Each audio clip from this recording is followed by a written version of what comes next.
Hi, Alexia. How are you? Oh, good. Thank you. How are you? It's so nice to meet you. You look beautiful, first of all. Oh, thank you. Just for you. Thank you. Oh, thank I you. look like a housewife, right? With my boobs out and my hair and makeup.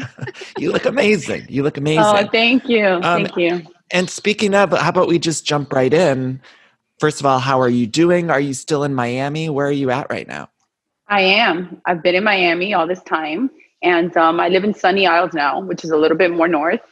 And I'm here in my house today Oh, great. in an apartment. I actually live in an apartment building.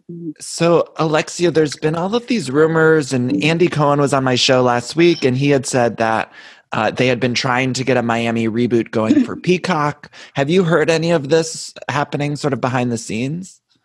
Well, not really. We've always been super hopeful because I feel like we deserve another season and we're so excited if we would have another season. So I was very happy that you asked the $1 million question that everyone's been asking for the last 7 years. When are you ladies coming back? And if there's a possibility of the show coming back. So I was really happy that I think it's been the only time where Andy has actually opened up and talked about Miami and talked about a possible season four. So yes, we're all super excited. And do you feel from the fans of the show how much we want another season? Like, are you able to get a sense of that, whether it be on social media or in your I sort of do. everyday life? Yes, absolutely. Like I said, the last time we were on TV was 2013. So it's been 7 years. So you would think that after 7 years, we kind of would be relative or like that nobody would really would care at this point. But no, for the last 7 years, we've gotten that. Like I still get like, can I take a picture with you? Fans coming up to me and saying, we loved watching you. Your story was so inspiring. How's Peter? How's Frankie? What are you doing? It's like I feel like the fans always stayed with that, that they want to see us and they want to know more about us. They want to know what we've been up to for the last 7 years. Right. One of the things I loved about Miami was it offered a different flavor than we get with some of the other franchises. I think it was a refreshing change of pace from something like Beverly Hills or New Jersey. Like its own unique world, and I feel like I myself and I know a lot of other fans are like craving it to come Yeah, back. well, I So mean, I think Miami is such a great city. It's such a popular city, so international. It's like everybody wants to know about Miami. We have such beautiful weather. We have the most gorgeous people and people from all over the place. So I definitely thought we added a lot of flavor, like you said, and sabor, like we call it, and even diversity. I mean, I know the diversity in the different franchises today is like a big deal, but if you really think about Miami, season one, I think Miami was really the first franchise where you saw that. There was three Cuban Americans on the show, Christy, myself, and Marisol. Then we had Larsa, which was Lebanese American, and Leah, which is American. So I think that's the first time where you really started seeing that in a franchise. And I was so excited about that. And, even like our accents, even like me, like I feel like I have kind of like the Miami accent. So that was a little different. And then in season two, we continued with the diversity. We had Karen, which was Colombian, and she had her supposedly Mexican boyfriend. And supposedly, you said. yeah, like her fake boyfriend, but yeah. So, but he counted, right? He was Mexican. Then we had Joanna, which was Polish, Polish American. And then we have Adriana. Sorry, Adriana, I forgot you. So we had Adriana, the Brazilian, in season one and two and three. So I feel like Miami was really the first franchise that where you started seeing the diversity and like the representation of Miami, because Miami really is like a melting pot. There's all nationalities. And I feel if we would have a season four, we would even can mix it up a little bit more and bring in other nationalities. Right. I also think it would be, Andy had mentioned it for Peacock, which is the new streaming service. And I think it'd be perfect. And my sort of dream of dreams is that like you guys film a whole season and then they release it all at once on Peacock. So fans, we can binge it like all in one season because that's never happened on a Housewives before. Oh, really? Well, I mean, we would be then the first ones to do the Right. comeback and to actually have that. To So have yeah, that that would be super excited. and to put out all the episodes at one time for a whole season so we can binge it just like we watch shows on Netflix and stuff like that. I think would be so fun. So you would come back if they asked then. I was Oh, 100%. Yeah, I think that I definitely would come back because I always stayed with like, I always wanted to come back to show the fans, and to show America and everybody else that's watching that, that there is hope. My story from season 2, has changed so much. So I feel like I would like them to see, Frankie today and Peter today and where I'm at today. And, like I said, when I was doing season 2, unfortunately, my life changed with a horrific accident that my son was involved in. But then, it's been 7 years. So I would like, everyone that's going through something like that to see that there is hope, the progress that he's made, all the challenges. That's what I really missed about doing the show is, the fact that, the viewers lost so much. They just, saw me, going through everything that I went through in my life. And by the way, there's a lot more to that. The problem is because obviously it's been 7 years and, 2013 was the last time we were on TV. So since then, many things have happened. And I've always kind of like kept it to myself. I'm not so big on social media. I share certain things, but it was kind of always like with the hope and illusion that we would have another season and that I would get to share that, on TV, on the camera. So you mentioned your son, he was in a horrible accident. Did it happen, I think, before the second season or around that time?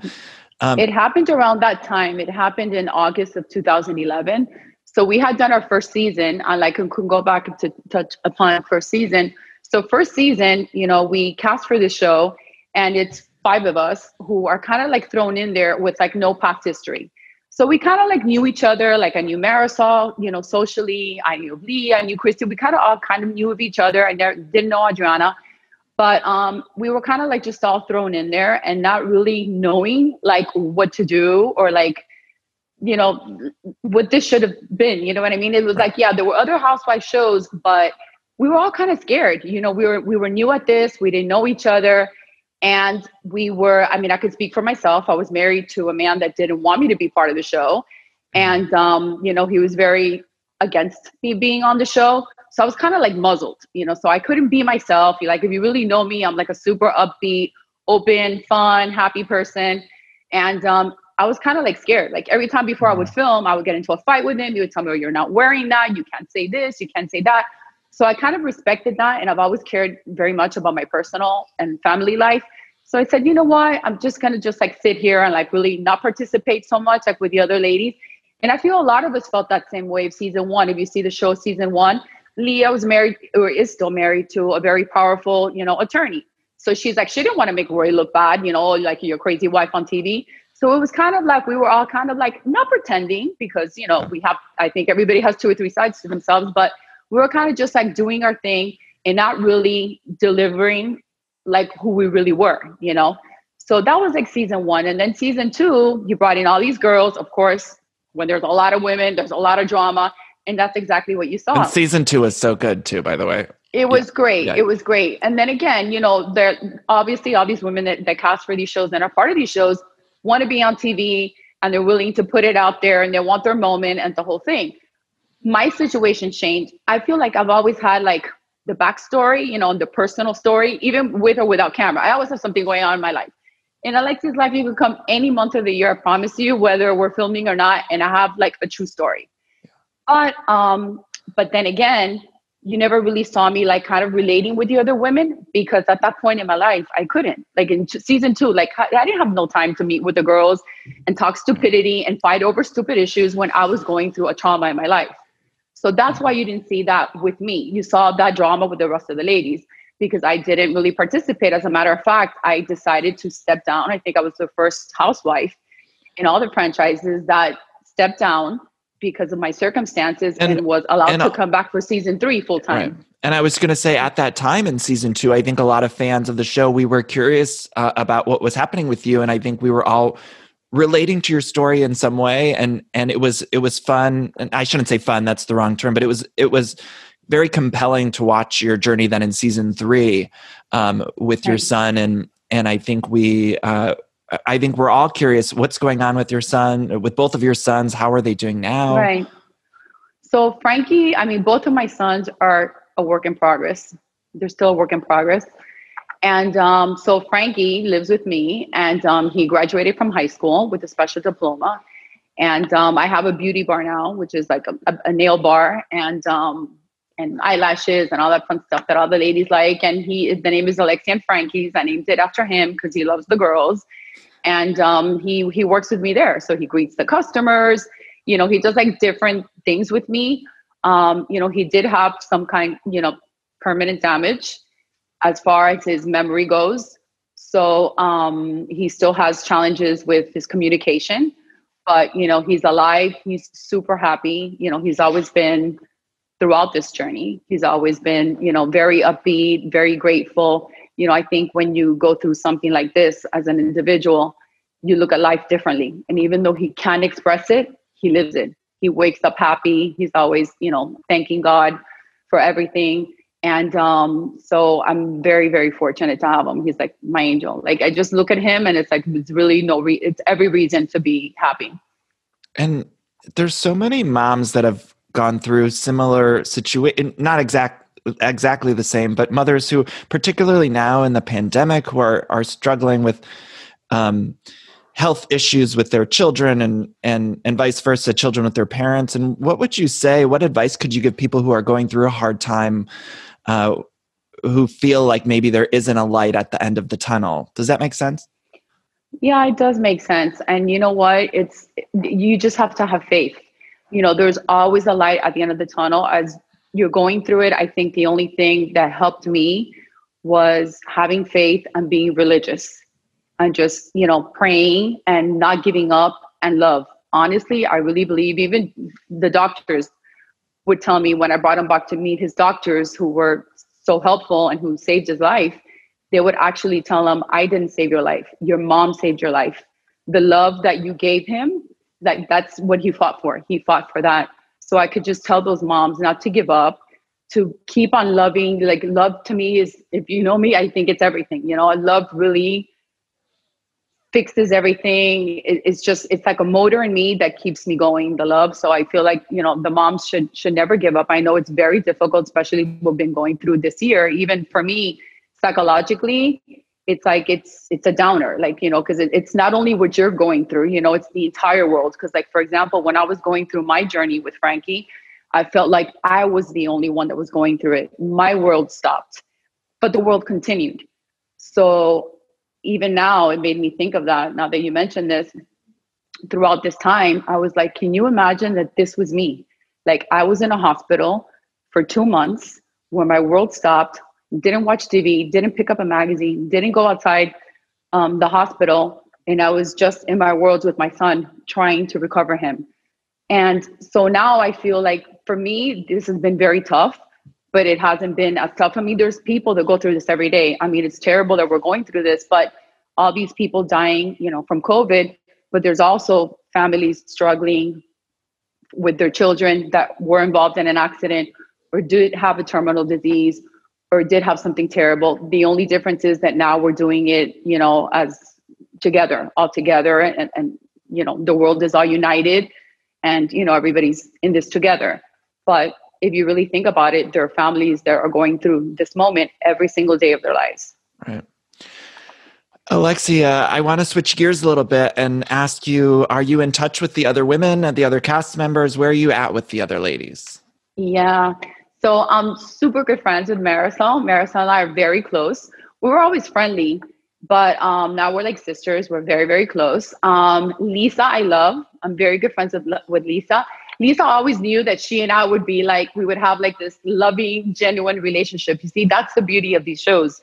I always say that's another great thing that came out of it because got me very close with Marisol and with Lisa.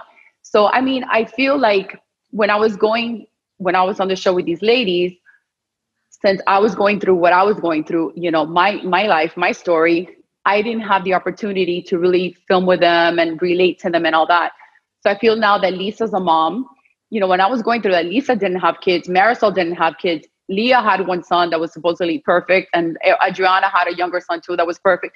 So I was like the only woman. I couldn't really talk to none of the girls on the show about what I was going through because they weren't going through it themselves. They weren't moms. Joanna wasn't a mom. So it was like, I feel that now that Lisa is a mom, Joanna is a mom, and, there are other moms have children that have grown up and I'm sure have gone through issues right. and through situations in their lives, they won't be so judgmental, and like I said, I think the hardest part about doing a show like this is when the family is scrutinized or attacked, specifically the children. You know, I'm a grown ass woman and you can tell me whatever you want. And you know what? I'm good. Right.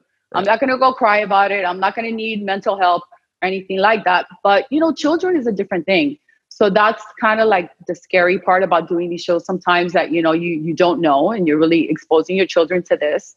And to me, that was like the most difficult part. But I think that now, because Lisa's become a mom, and I think, you know, Adriana's son is older and Leah's, you know, I think that more now they're probably thinking of like Alexia, okay, now I can kind of get like what Alexia went through. Mm-hmm. Right. And relationship wise, where are you at? You mentioned your ex-husband, Herman. Are you with someone, you're with someone new, I believe now, right? Yes. Yeah. So I'm engaged. Oh, congratulations. Yes, it's going to be a year. It's going to be a year. December 14th, we got engaged in New York in 2019. Thank God. And we were planning a wedding for this year, you know, right before the whole shutdown and the COVID and everything. So we put everything on hold. We know we want to get married, you know, at least civilly, very, very soon. But I also know that Bravo loves a wedding. I know. I was just going to say, let's get it on. I'm like, Bravo loves a wedding, right? But you know what? I'm gonna say, if I'm married, I'm gonna make sure everybody knows I'm married. But I didn't have the celebration, so we'll just call it a celebration. Right. Because I know that was a big deal in season 3 when Adriana got married, because she lied that she was already married, and like the whole thing happened. Don't worry, I'm very like honest and to the point. So Adriana, just to clear that up, so she was already married. Yeah, she was already like married civilly, but for whatever reason, she lied about it to Leah and to the others. You know, I didn't really give a shit, because whether you're married or not, it's like, it doesn't matter. But she, you know, Leah took it very hard, and she couldn't get over it. You know, and that's what happens in these shows. You have to know how to be able to move on. Right. You know, and why is that so important? You have to like own it and say, okay, yeah, I did it. I lied. I didn't lie. I felt like it, whatever. And then just move on. Right. But I felt like our ladies, like we couldn't get over certain things. Yeah. Is there any other misconceptions from the 3 seasons, or things that you would like to kind of let viewers know? Maybe something that was a lie, or something you want to clear up, or anything from those? You know, I mean, I just like said that because, like I said, I know Bravo loves a wedding, but I'm not going to wait, you know, till there's a season 4 to get married. So, but because of the circumstances, I mean, it looks like I won't be able to have the kind of wedding I would have loved to have, which is like get married by the church. I've never been married by the church. I've been married 2 times, but they've never been by the church. And I feel that would be important to me. And so that's going to be on hold for a while now, but I will probably get married civilly, you know, soon, in the next couple of months. And, you know, I will share that. And I don't think that's a big deal. So I never really understood, again, why that happened. And that became such a big deal in season 3, because like I said, I didn't have time for that nonsense. Like, I think, you know, I thought it was like so stupid, and it's not like I was taking one side or the other. I just thought that it was like immature and stupid and not so much worth to talk about. But, you know, it's part of the show, and it's part of like what you guys like to see. So fighting. Right. I have some questions that people wrote in. I thought I'd give me 1 second. Sure. Lisa Hutchinson, she wrote into the Everything Iconic Patreon, and she wanted to know what happened to your ex-husband. Did he pass? Forgive me. Which one? Yes. Herman. Yes, he did. So Herman, okay. Yes. I apologize. Herman, who you saw on the show. Yeah, of course. Unfortunately, he passed away. He had a massive heart attack, September 26th of 2016. Okay. And at that point, we were physically separated. Okay. Mm-hmm. And what is your current fiance? What does he do, or how did you guys meet? He's we have a great story. We met at Sea Spice, one of my favorite restaurants in Miami. We kind of met there in 2015, 2016, while I was separated. We just kind of like talked, and we never really like flirted or dated or anything like that. But fast forward a couple of months later, I started running into him in different places here in Miami. And then he finally asked me out, and we started dating. And then 6 months after Herman passed, we like officially started dating, and since then we've been together. He's a real estate developer. He's in real estate and property management. That's what he does. Oh, great. Lisa Romeo said, "Did Bravo give you any reason why the show was canceled? Um, did they give any sort of insight, or they never officially canceled it, right? Wasn't it just never Right. picked up?" No, it's really strange how this whole thing works. And that's like what a lot of the viewers, I guess, don't know, or even ourselves, because we obviously find out when they're bringing us back because we get the phone call and you kind of have to like, prepare for that.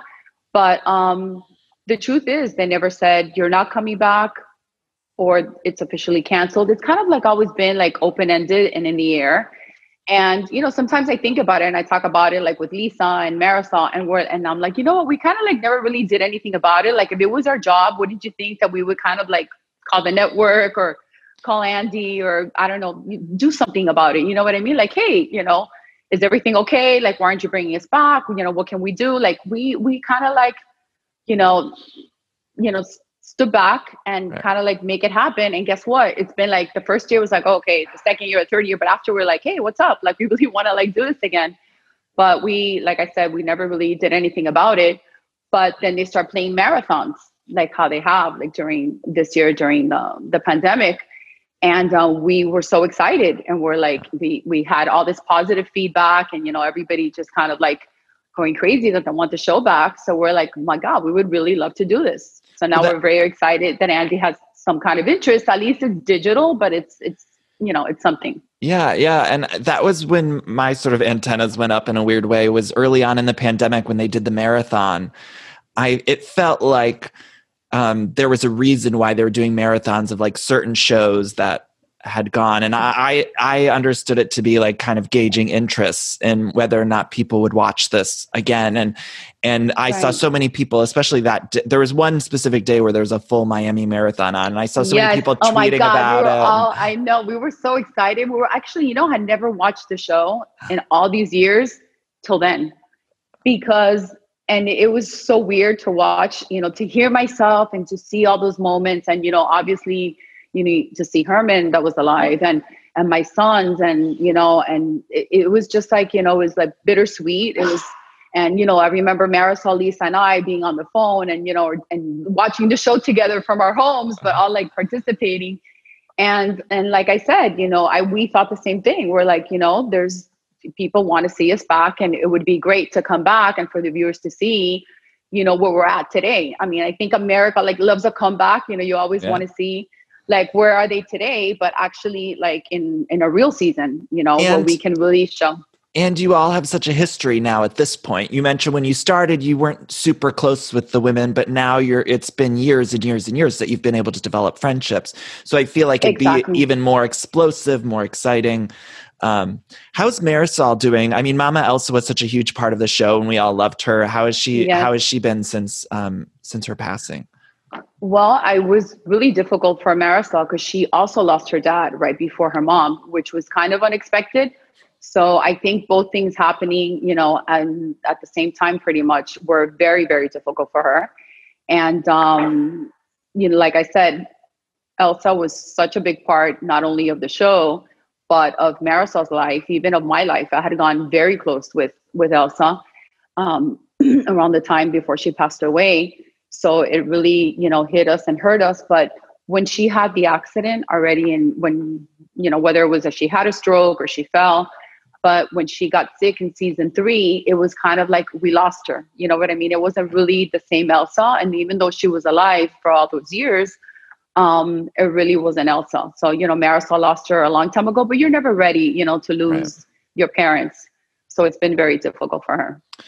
I remember, I think it was around season 2, there was a little web series with Mama Elsa and she was selling her coffee and I ordered the coffee. It was great. And I just always loved following her story. Oh my God, yes. Yeah, no, she was great. She was so unique and so funny and just so full of life and funny things that she had to share. Right. Yeah, she's very missed. Do you watch any of the other franchises? Do you watch any Bravo shows or? I kind of do when my fiance isn't home because he doesn't, I don't want him to know too much about the show. So yeah, I like Beverly Hills a lot and I like Atlanta. Right. But last night I was watching Salt Lake City. It's so good. It's so good. Yes. It is good. I always thought that they would do good because it's, first of all, Salt Lake City is beautiful. And I love to see all the snow. Of course, since I have the water and the beach and the sun, I love to see the snow and all that. Like the different fashion from, being able to wear the coats and all that. Not that they're so fashionable, but anyways, but I thought it was cool. And I love the idea of like the religion and the Mormons. So I knew that if they were making this decision, that it was going to be a good one because it's something different that we're not used to seeing in the other shows. Right. It's not only like fabulous rich women, right. They're bringing in more than that. And Alexia, just to wrap this up, I watched Salt Lake City this past week and I loved it. And it was so exciting to see a fresh franchise. And that's what I really believe, because it's been so long with Miami, I really believe it coming back would be a fresh, exciting reboot. And so if there's anything I could do to make it happen, I just want. I know. What can we do, Danny? You're a pro at this. What do you think that we can do? I'm trying. I talked about it on Watch. I was on Watch What Happens Live. I was like, that's what I want. I told them, on the show, I was like, this is all I want is a Miami reboot. And then we have so many fans in New York. I mean, we have like this Miami, New York connection. So I want to say like our biggest fan base isn't even here in Miami. It's really in New York. And I love that. And I love all my New Yorkers for that because they really support the franchise and not only Miami, but I feel like they really support Bravo. So, I mean, there's nothing more we would love. I don't know what we could do. Maybe like you haven't asked that question. What do you think what do our fans think that we can do to like actually, come back? I think if we just continue tweeting about it, I think, hashtag, I don't know, we got to think of a hashtag or something. Just hashtag RHOM, bring it back or something like that. We got to. Yeah, no, I'm sure you wouldn't be disappointed because like I said, I think like you said, we obviously have the connection that I feel we didn't have throughout the other seasons. And I think that's a really important point that you need to have with the rest of the ladies. And you have to be able to tell each other, F you, and then make up and like, okay, like you're my friend. Because I do it to my sister and to the people you love, right? Right. So I feel like when you do have that connection, you have to be able to tell each other, stand up for each other, whatever it is you need to tell them. And then, get over it or don't for maybe a season, but then come back and do it. And, I think we figured that out and we're at a good place. And I feel like, Lisa has such a great story, to tell and share, and like just such a, a beautiful life. And so do I, and so does Marisol, and I'm sure so does Adriana. I haven't been in touch with Leah, but, Leah's great too. And she always has, something amazing and fabulous going on in her life. And, and more girls. And I really think Miami is important for like the whole franchise. It's a great city. It's a great city to be in. Mm-hmm. Have you heard from Larsa? Isn't she in Miami again? Am I? Well, I kind of read that she was. Yeah. Well, she was in LA for a while. I've run into her here. I love Larsa, and I think she would be great to come back. Yeah. And, she's got a lot of drama going on with the Kardashians right now. She's been in the news a lot lately. So let's get her. Yes. We could have an update with her. The whole crew. For sure. As a matter of fact, I was like thinking of calling her, texting her, because I only have love for Larsa. I've always gone along with her. And that's the thing too. Like, just 3 seasons sometimes isn't enough to like really know like where the connection's going to be and who you're going to like and how it's going to play out. Right. So yeah, we would love to have Larsa back. Alexia, tell people where they can find you. You mentioned your beauty bar. What was the name of it? It's Alexia and Frankie's Beauty Bar. So whenever you're in Miami, stop by and say hi to Frankie and I. Yes, for sure. I will. I love Miami. And then, I know. And I love New York. I can't wait till things are better and we can go back and visit your beautiful city. Yeah. I'm in Los Angeles. I'm in Los Angeles. Oh, but I love. Sorry. Yeah, no. I always thought you were in New York. No, a lot of people do because I love LA too. I love Los Angeles too. LA's great. Yeah, I think I release my episodes usually on like East Coast time, so a lot of people think I'm in New York, but it doesn't matter. Okay. Well, Alexia, though, I love LA too. Can't wait to go to LA too. Mm-hmm. Right. I'm gonna come visit when I'm in Miami next time, as soon as we're all able to travel. And it was so lovely catching up with you, and I know fans are gonna love hearing from you. So thank you for taking the time. And thank you. You're on social media? Having me. This is the first podcast that I do. So I was super excited and nervous also, but I'm so happy that it was with you because like you're amazing. So thank you. So yeah, thank you. Well, it was my pleasure. I want to encourage everyone to find me on social media. It's at Danny Pellegrino on Twitter and Instagram. And Alexia, what is your Instagram handle? Mine is Alexia E _ says at Alexia E _ says. I have to do more posting and more social media. Okay. To me, that's always been, no, I know. And that's another thing I wanted to mention. Like when we had the show back then, social media was just at the brink of it. It wasn't what it is today. Right. So like, I feel like that we kind of like cut short with that because we weren't really able to, promote our show and to do certain things, that we do today, to kind of like make the show work, as far as, getting it out there for the entire world to watch and support. So yeah, so I'm sure if we would have that next season, it would be, a lot different for us too. Well, I'm gonna go call and beg the purveyors of pop people. Yes, I love them. We had really great producers. They're great. Yeah, they're in LA, so tell them. Yeah, they come a lot to Miami. We keep in touch with them. Yeah. Yeah, they're great. So, and they do Married to Medicine too. So we need to get Miami back on the air. Thank you so much for taking the time. This was truly a pleasure. Thank you, Alexia. Thank you. Un beso. Bye.